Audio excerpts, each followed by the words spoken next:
ফাতেমার দরজায় গিয়া ডাক দিলেন কিনা।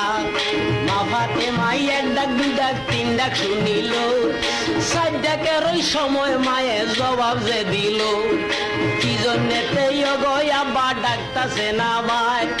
নবী বলে গাইয়া দেখো গো মায়। এই কথা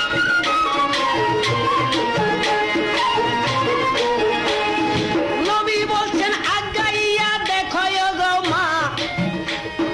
কথা শুনা বলছেন তখন বিবি ফাতেমা, আপনার সঙ্গে দেখা করতে আমার সাধ্য নাই। বাবা গো, মাটির একটা গর্ত কইরা আসি যে লুকাই।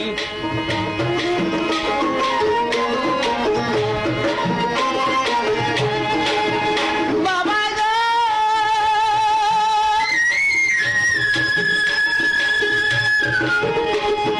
মাটির একটা গর্ত কইরা আসি গো লুকাই।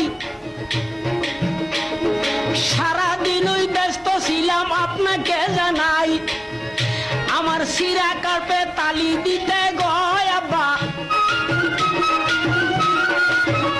আমার সিরা কাপড়ে তালি দিতে গো বাবা। সময় পাইছি না সাদের মদিনা, গরিব রে কেউ আদর করে না।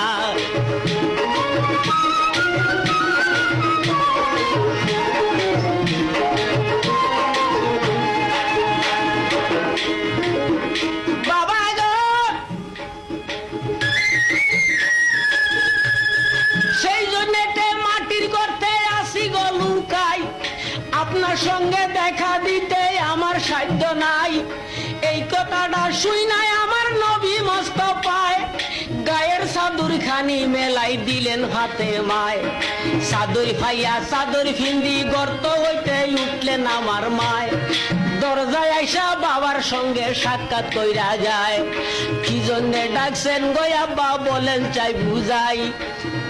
তখন গায়ের জুব্বা উল্টাইয়া দেখায় মস্ত পায়, 7 দিনের উপাস মাগো দানা পানি নাই। পেটেতে পাথর বান্ধিয়া আইলাম দরজায়, তোমার ঘরে থাকলে কিছু খাইতে গোদেও না। এই কথা শুনিয়া কান্দেন দিনের নবী, দেখলেন ফাতেমা।